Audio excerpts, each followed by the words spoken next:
Hi, friends. Dr. Jerry here. For over 2 decades now, I've been spending most of my work days face to face and knee to knee with people just like you who are trying to improve their health, but people who are frustrated, depressed, demoralized, and ready kind of to give up ever being able to look better and feel better and have the health that they want. Due to the fact that I'm a chiropractor first and a functional medicine specialist, I recognize that my patient population may be a little different than the rest of the population. But the stories that I hear are often from patients who have been bounced around and around inside of this gigantic medical, pharmaceutical, industrial complex. And they're looking for answers because that system hasn't been able to really address what they're dealing with. And for the record, those people are really not the minority. The system is not working for the vast majority of people. America now ranks 37th in overall health and 38th in life expectancy among all other industrialized nations. Over 130 million Americans now have diagnosed chronic disease. And those chronic diseases are 80% preventable, according to what we already understand. The number of people diagnosed with chronic diseases has like quadrupled in the last 40 years. So the trajectory is not good. 65% of Americans are currently obese. And that's related in and of itself to over 300,000 deaths every year. So the price tag to manage this fiasco is continuing to grow, of course, estimated at over $2.7 trillion a year. And economists are projecting that by 2080 or 2082, it'll take the entire current GDP of America just to fund medicine, just to help people deal with the costs of healthcare. So obviously, that's not a tenable solution. We've got to change things. We've got to do things differently. But it's difficult to solve problems with the same level of thinking that existed when the problem was created, to kind of paraphrase Albert Einstein. The current model of healthcare is mismatched for our needs. It's woefully incomplete. Its arsenal of tools are completely driven by pharmaceutical and administrative bureaucracies, and they lack the ability to even consider non-pharmaceutical interventions and non-surgical interventions to promote health. So I've often said that one of the most insidious kind of misnomers in the world today is calling today's medicine healthcare instead of the more apt term disease management. According to the World Health Organization, the definition of health is the state of optimum physical, mental, and social well-being, not merely the absence of disease or infirmity.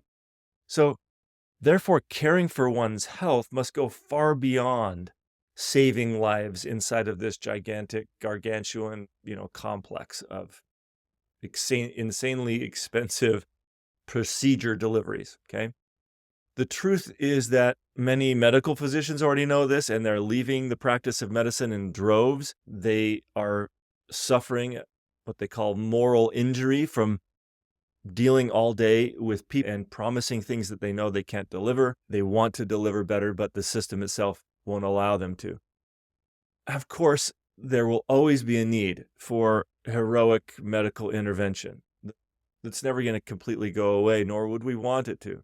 There's no way to eliminate all trauma and infections and, all of these things that are able to take down a human being, okay, able to kill us, but long before our time.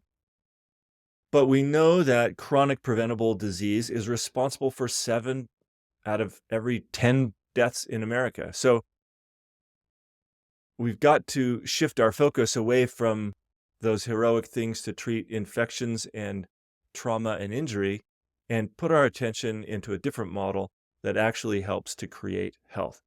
So it's impossible to create health if the entire model is all about disease how do we live our lives more in the frame of health creation and less in the frame of disease management or even disease prevention? I want you to think about that there's a qualitative behavioral difference between living a life trying to prevent illness versus trying to create wholeness. True health recognizes that there's a continual process by which we nurture a state of proper function in our body. It is focused on optimization of our inborn healing potential. There's a wisdom that we trust that our body is working with us. There's a strong emphasis on lifestyle choices like movement and diet and breath and healthy relationships and play and sleep and optimistic outlook on life. Things that we talk about around here. We call these the Simple Seven solutions. A friend just recently shared an interesting quote from the Chinese military general Sun Tzu. And he said, "Sweat more during peace, bleed less during war." So to apply that philosophy to this discussion today, it takes an active, intentional, thoughtful life during the times when we actually are well and we feel well to continue to promote that and to sustain health. The more effort we place in that direction, the less likely we're going to have to deal with illness and disease, right? So that's simple. I hope that's a simple concept. But I find that people often lack the ability to see the distinction between health creation, disease prevention, early detection, and disease treatment. So here's an example: a pap smear, a colonoscopy, a mammogram. These are often sold to us as health behaviors or, wellness activities, but they do nothing to create health or even prevent disease. There's nothing wellness really about them. They're early detection tests. They're trying to help, and there's nothing wrong with early detection. Of course, better to detect it early than late, but you're already in the process of pathology.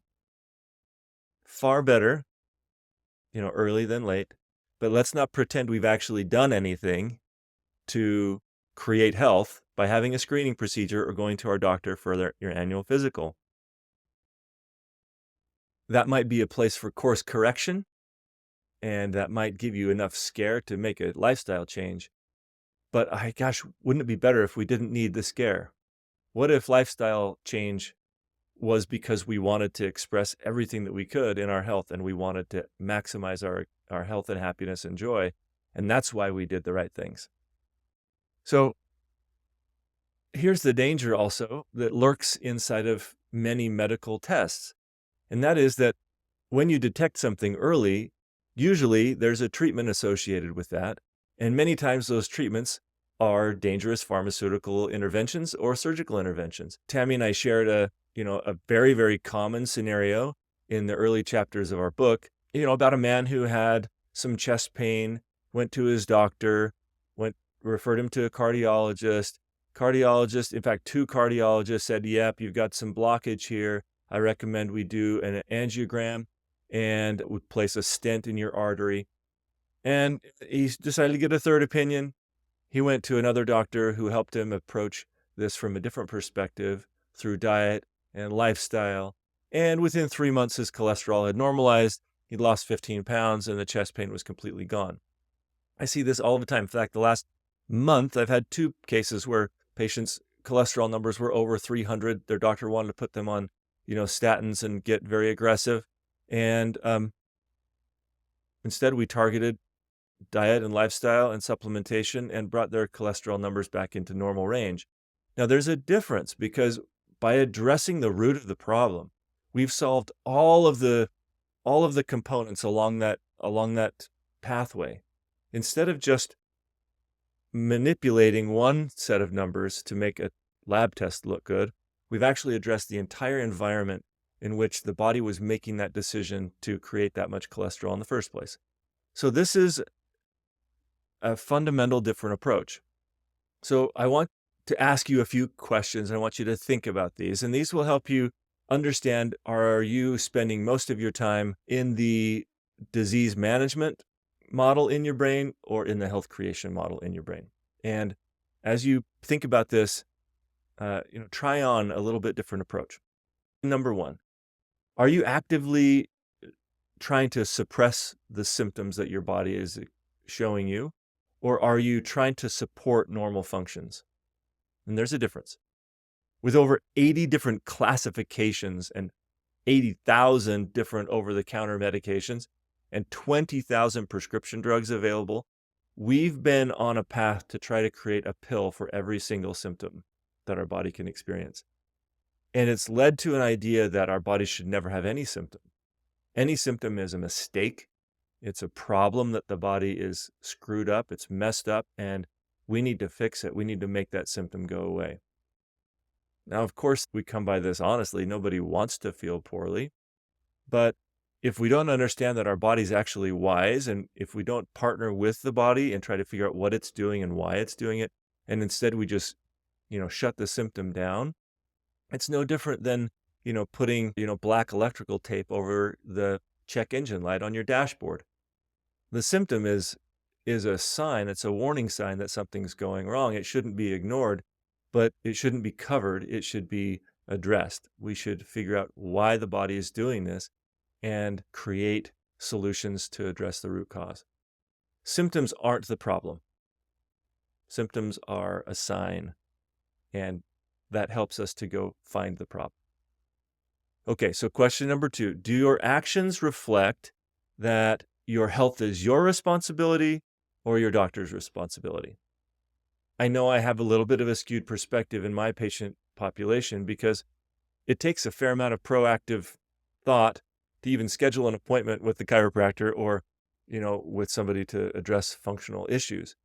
But the vast majority of the population lives in a state of denial that there's anything to deal with, they don't need to worry about it. If they feel fine, there's nothing to do. Once they start to feel a symptom, like I said before, they quickly try to numb it and knock it out with a drug.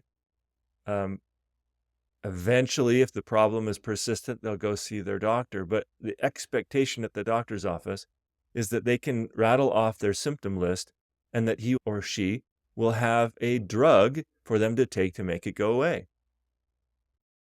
I know that's the way my father lived his life, and his doctors were happy to oblige and, lit him prescription after prescription to try to deal with symptoms. He was unable to really take any personal responsibility because nobody told him he had any power. And that's just the way it was done. So ask yourself, when you have a symptom, is your first thought, what pill do I take? Or I better schedule an appointment with my doctor to have him tell me what's wrong? Or is your first thought, what am I doing? I wonder if my sleep's been, if I'm not getting enough sleep. I wonder, maybe I'm not well hydrated enough. What's my diet been like lately? How am I dealing with the stresses that I'm under? All of these things that you can actually change. So, are you taking responsibility for your health? And even when you need help, even when you need somebody else's opinion, an expert opinion, do you consider yourself maybe 80% responsible for the results that you get from whatever treatment you get? Number 3, does your approach often produce unwanted side effects, or does it produce side benefits? We've all basically just come to the expectation that everything has side effects. I cringe every time I'm watching a sporting event or something on TV and I see a drug ad, and there's that 30-second ramble and about all the side effects that have been shown with this medication, most of which seem worse than the actual thing they're trying to treat. That's just what happens when you artificially manipulate pathways in the body. There are very few things in the body that have one effect. Like, every chemical has different effects in different parts. And so when you start forcing and pushing and manipulating pathways, they're going to have effects that you weren't intending to have. Now, lifestyle and most natural approaches, herbs and nutrients and things, if they have any side effect, they're short-lived because they're addressing the underlying problem and helping the body balance itself. Once that balance happens, the side effect or the symptom goes away. So there's far fewer of them, and they're more mild and short-lived. But most of the time, we just see side benefits. In other words, we're trying to fix one problem and we see 3 or 4 other things improve. So if you're focused on approaches that create lots of side effects, you know you're in the disease treatment model. Okay, last one. When your symptoms go away, do you discontinue the thing that you were doing? Now, this is a little bit nuanced because, yes, sometimes we already have some pathology, we already have some problems happening, and we might be even using a natural supplement or, an herb or, something like that in a real targeted way initially to treat that. And yes, that can be stopped as the body finds balance. But if you're recognizing that most of your effort, most of that sweat during peace, as Sun Tzu said, most of that sweat is focused on things that you will maintain the rest of your life. You're never going to stop trying to sleep well and move your body appropriately and eat an anti-inflammatory, nutrient-dense whole food diet and maintain a right outlook on life and build sustaining relationship. There's no end to those. So if you recognize that you're focused every day on those sorts of behaviors and much, much less on temporary treatments, that's a really good indicator that you're focused on health creation and not disease management or even disease prevention. You're really focused on health. All right, one more simple little analogy that I've thought of that illustrates this. Let's say you're a little kiddo and you're going to the public pool for the very first time and you don't know how to swim. Who do you think is the most important person that would be at that pool with you? Would it be the lifeguard or the swim instructor? Now, if your goal is simply to not die, the lifeguard's probably the most important person there, because once you get in that water and you quickly realize you don't know how to swim, you're going to sink to the bottom and you're going to rely on that lifeguard to jump in and save you. But if your goal is far more than just not dying, but you actually want to have fun, you want to have a great time and do all the crazy fun things that you could do, splashing with your friends in the pool and living this, awesome experience, well, then the most important person at that pool is the swim instructor. That swim instructor is going to give you the skills and teach you what you already can do, which is float and swim. Okay, your body has the capacity. They're going to help you understand how to tap into that and how to not freak out and how to not basically drown yourself. So that swim instructor becomes really, really important for a brief period of time. And then, once you know how to swim, the swim instructor is no longer critical. Okay? So think about that.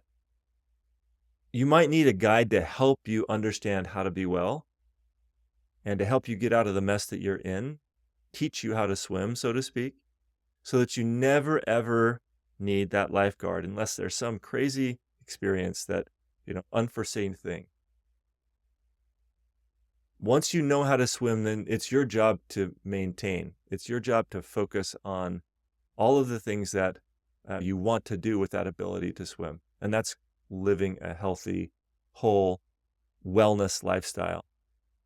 Okay, so I hope some of these things are helpful for you. Just to bring this to a close, make sure all of your efforts are every day that you're thinking about the things that create health, that they create wholeness, they create wellness, that you're on that path. And if you're stuck right now trying to manage nasty conditions and diseases, just be looking for things that address the root cause of the problem so that you can get off of that merry-go-round and outside of that system that is designed basically to just keep you locked into those sort of treatments for the rest of your life.